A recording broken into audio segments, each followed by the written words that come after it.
তাহলে বোঝা গেল বিপদ আপদ থেকে আল্লাহর কাছে চাইতে হবে, আল্লাহ যেন বিপদ আপদ দূর করে দেয়। কারণ আমরা এই কথা বলেছি, আমরা ইবাদত করি কার? আরো জোরে বলেন। সাহায্য চাই কার কাছে? আরো জোরে বলেন। ইয়্যাকা না'বুদু ওয়া ইয়্যাকা নাস্তাঈন। আমরা বলি আল্লাহ একমাত্র তোমারই গোলামি করে আর তোমার কাছে সাহায্য চাই। তোর বুঝা গেল আল্লাহর গোলামি করে এবং সাহায্য আল্লাহর কাছে চাইতে হবে। আল্লাহ ছাড়া কারো কাছে সাহায্য চাওয়া যায় না। কথা বলেন ঠিক না বেঠিক?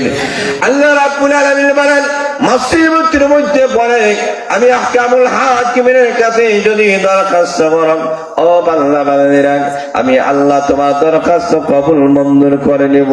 আলা কাযা আলা কাযা হাত্তা ইয়াতলু আল ফাজর, এইভাবে ঘোষণা করা হবে। এই সমস্যা সেই সমস্যা, এই জিনিস সেই জিনিস আল্লাহ রাব্বুল আলামিন বলে দিয়েছেন।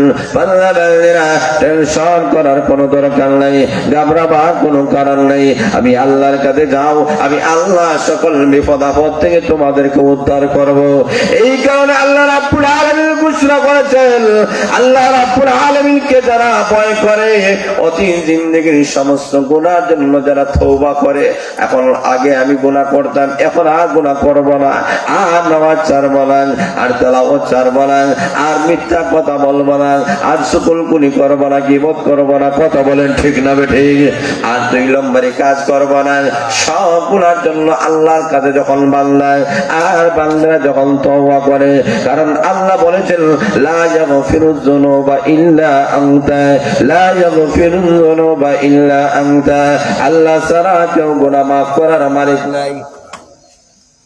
আল্লাহ ছাড়া কেউ গুনাহ করার মালিক আর কেউ আছে? কথা বলে না আসেনি? আল্লাহ ছাড়া কেউ জীবনের গুনাহ মাফ করতে পারে না। লা ইয়াগফিরুয যুনুবা ইল্লা আনতা। আল্লাহ বিশ্বনবী রাহমাতুল আলামিন পর্যন্ত মানুষের জীবনের গুনাহ মাফ করার ক্ষমতা নাই। গুনাহ মাফ করার ক্ষমতা আল্লাহ নিজের কাছেই রেখে দিয়েছেন। যারা বলেন ঠিক না বেঠিক?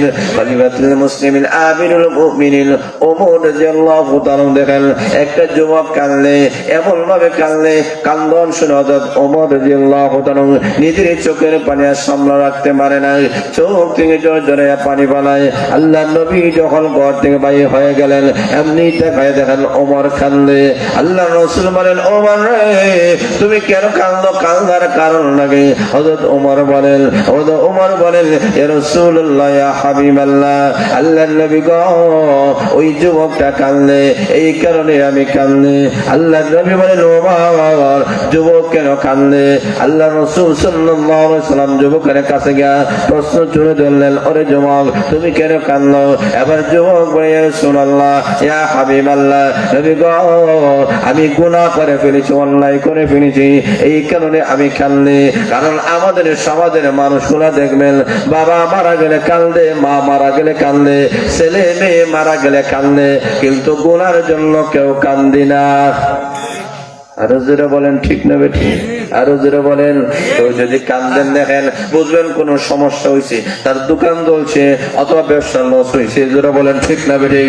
অথবা ছেলে মেয়ে কেউ মারা গেছে, গুনার কারণে কান্দেওয়ালা এমন মানুষ বর্তমান দুনিয়ার মধ্যে নাই। জোরে বলেন ঠিক না বেঠিক? হযরত ওমর রাদিয়াল্লাহু তাআলা কাছে ওই লোকটা বলে, আমার কান্নার কারণ হলো আমি গুনাহ করে ফেলেছি, আমার মনে হয় আমার মতো যুবকটাকে আল্লাহ মাফ করবে না।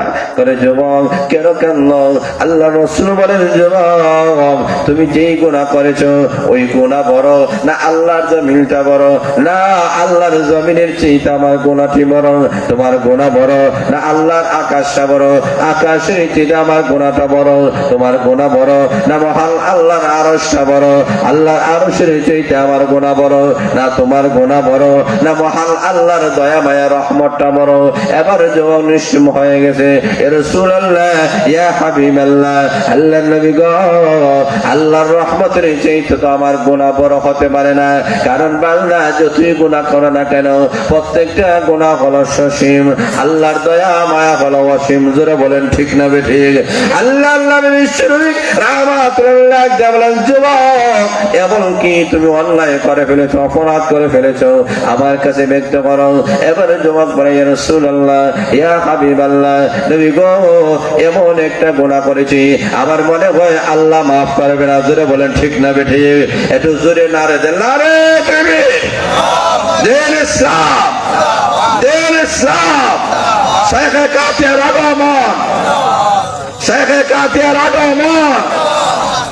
আলহামদুলিল্লাহ, হযরত চলে এসেছেন আপনাদের সামনে গুরুত্বপূর্ণ, আপনাদের সামনে নসিহত তুলে ধরবেন। যতটুকু বললাম আল্লাহর উপরে আমল করার তৌফিক দান করেন। ওয়া আখিরু দাওয়ানা আলহামদুলিল্লাহি রাব্বিল আলামিন।